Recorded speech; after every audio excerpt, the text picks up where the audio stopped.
troisième jour de décembre, le troisième jour des Vlogmas. Je vous retrouve pour l'ouverture des calendriers du matin. Alors, je vais commencer avec celui d'été aujourd'hui aussi. Le 3 décembre. Et aujourd'hui, on a une tisane charmante à l'érable. Tisane à l'érable. Je vais essayer de vous montrer, mais je sais pas si ça va faire le focus. Ah oui. Donc voilà, une petite tisane qui vient de chez Zio. Je pense que c'est un rooibos de base, mais je suis pas sûre. En tout cas, ça sent vraiment bon. Ensuite, niveau chocolat.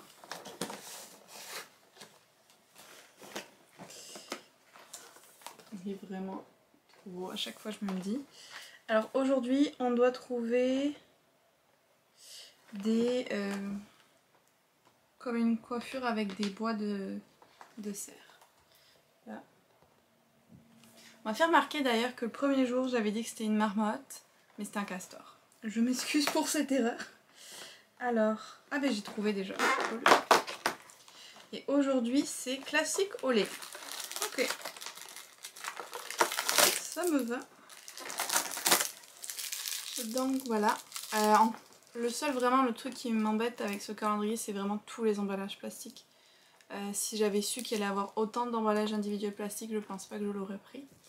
Parce que bon, voilà, on essaye d'utiliser moins de plastique possible, de prendre des trucs réutilisables et tout.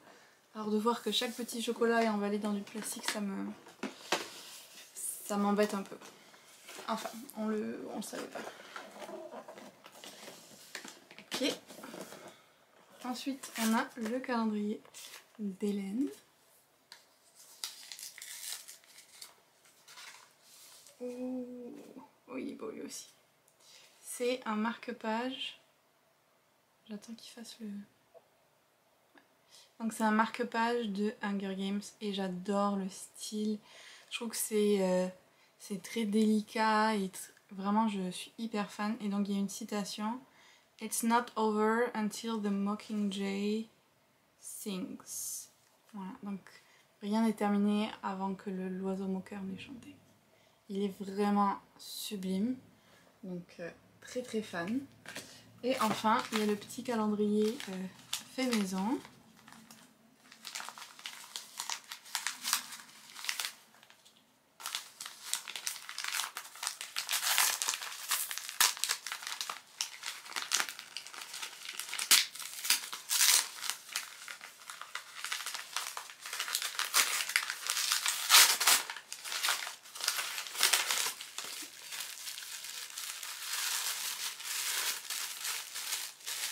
Bien emballé. Oh, c'est trop mignon. Je dis ça à chaque fois, mais c'est vrai. C'est des petites décos pour le sapin. C'est trop chouette. Et je pense que c'est des décos fait maison par ma maman. Et ça là, j'adore. Ah, elles sont vraiment chouettes. J'aime beaucoup. Je vais pouvoir les ajouter à notre sapin. Et voilà pour l'ouverture des calendriers. Il y a un truc que je voulais vous dire aussi dans ma vidéo de hier. Je sais pas si vous l'avez vu, mon vlogmas de hier. Je disais que j'avais essayé d'écouter la bande sonore qui avait été faite pour Lou Sonata et que j'avais pas réussi à trouver l'application au Canada. Mais Julien Hill, donc l'auteur, m'a mis en commentaire que c'était disponible sur la chaîne de Lou Sonata et je suis allée voir et j'ai trouvé, parce que ça c'était pas gagné, mais j'ai trouvé et en effet on peut les voir, je sais pas si vous allez voir bien, je vais essayer la luminosité, mais c'est ça, on peut avoir pour chaque chapitre la musique qui correspond, donc je trouve ça super cool. Je vais vous faire écouter un mini extrait. Donc ça c'était la musique d'intro. Et ce que j'aime beaucoup, c'est que y a un espèce de petit truc... je sais pas si vous connaissez The Chill Cow ou les musiques un peu d'ambiance d'études et tout ça où il y a comme une musique qui dure plusieurs heures et puis juste un petit truc ou deux qui bouge sur l'image. Ça me donne vraiment cet effet parce que là il y a juste la fumée de la tasse et tout qui bouge. Je vais vous montrer. C'est vraiment bien fait. Voilà, c'est super sympa. J'aime vraiment beaucoup l'idée de cette bande son. Même si j'ai lu la BD hier, je pense que je vais les écouter aujourd'hui du coup. Parce que ça a l'air mignon. Puis ça a l'air assez relax et tout aussi. Donc vraiment, je trouve que c'est une super idée qu'ils ont eue. Et je pense que ce serait chouette qu'on voit ça plus souvent au final. Voilà pour les petites updates du matin. Aujourd'hui, je vais faire des bracelets pour la boutique. Je vais faire ma photo pour le Sonata que j'aimerais poster aujourd'hui sur Instagram. Et je vais essayer d'attaquer, parce que j'ai pas eu le temps hier, Kingdom of the Wicked. Et je vous retrouve plus tard.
Coucou, je vous retrouve, il est 17h je pense à peu près, ouais c'est ça.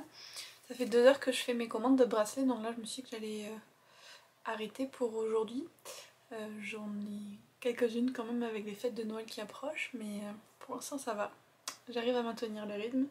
Et donc j'ai décidé que j'allais lire celui-là, faire une petite pause lecture. Ça fait 2 jours que je vous dis que je vais le commencer, donc il serait vraiment temps que je le fasse en même temps.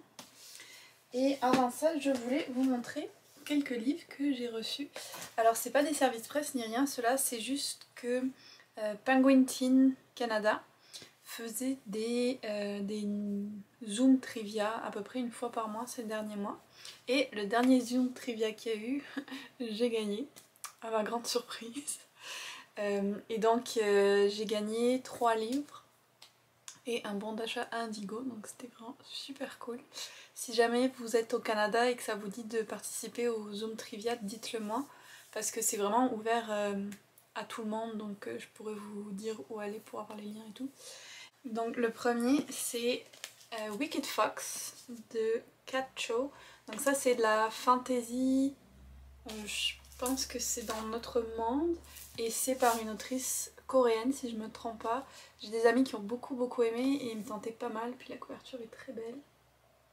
Donc je suis trop contente de l'avoir lu.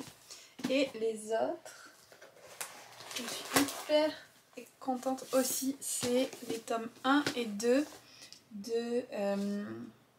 je sais plus qu'est-ce que c'est le nom de la série. Camelot Rising. Donc The Guinevere Deception et The Camelot Betrayal. Donc vous voyez c'est une série sur le roi Arthur, Guenièvre, tout ça. Donc en mode réécriture des légendes arthuriennes, qui est une de mes légendes préférées. Donc trop contente pour ces deux. Et j'ai super hâte de les lire. Voilà. Surtout que Kristen Britain, j'avais lu un autre de ses livres que j'avais bien aimé. Mais j'avais moins accroché parce que c'était un petit peu sur le... comme l'histoire de Dracula, en quelque sorte. Mais très réinventé. J'avais bien aimé son écriture, mais j'avais moins été fan de cette période historique là. Et là avec Arthur, Lancelot, Guenièvre et tout ça, ça va être génial. Donc voilà, merci beaucoup à eux de m'avoir envoyé ces 3 livres. Je pense que c'était tout ce que je voulais vous dire pour l'instant. Je vais lire mon petit livre et puis je vous retrouve après. Je vous retrouve après avoir lu pas beaucoup du livre, une trentaine de pages, mais je voulais quand même vous faire une petite update parce que j'ai déjà comme pas mal de choses à vous dire. Déjà, j'étais un peu perturbée au début parce que je pensais que ça se passait à notre époque. Et en fait pas du tout. Je sais pas, j'ai pas vu que ce soit écrit nulle part à quelle époque ça se passe. Mais il y a, enfin, ça a l'air que il y a encore des histoires de chasse aux sorcières et tout ça un petit peu. Donc j'ai envie de dire, je sais pas, fin du Moyen-Âge, Renaissance, quelque chose comme ça. Je suis pas sûre. Et donc ça au début je pensais vraiment que c'était à notre époque moderne.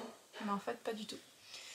Sinon ça se passe en Italie, à Palerme. Et genre en 30 pages j'ai déjà tellement faim. Parce qu'ils font que parler de nourriture. En fait c'est une famille de sorcières. Et la famille a un restaurant italien.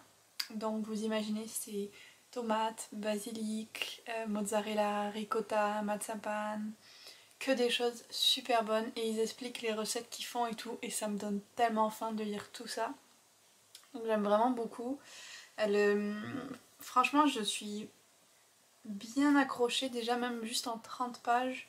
Je trouve que le monde est super intéressant, l'autrice va bien dans les détails et tout. Des personnages, on suit en fait 2 sœurs jumelles qui sont issues de cette famille de sorcières.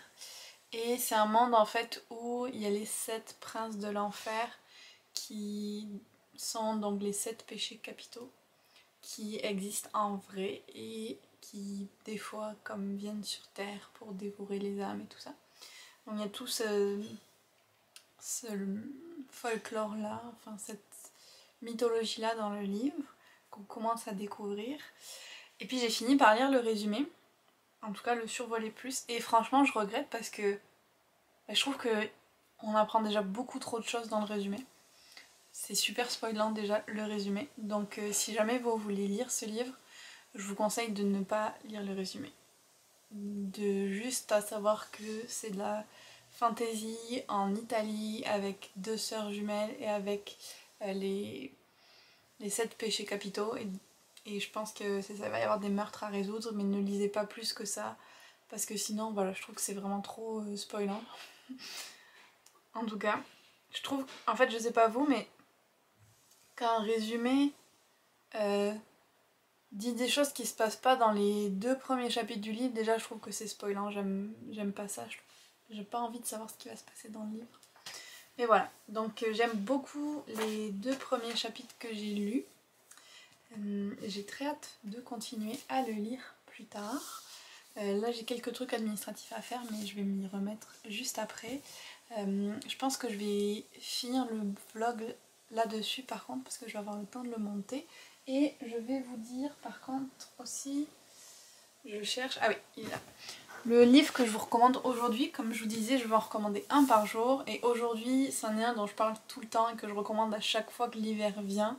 C'est Stella et les mondes gelés d'Alexis Bell. C'est de la fantasy jeunesse et c'est juste génial.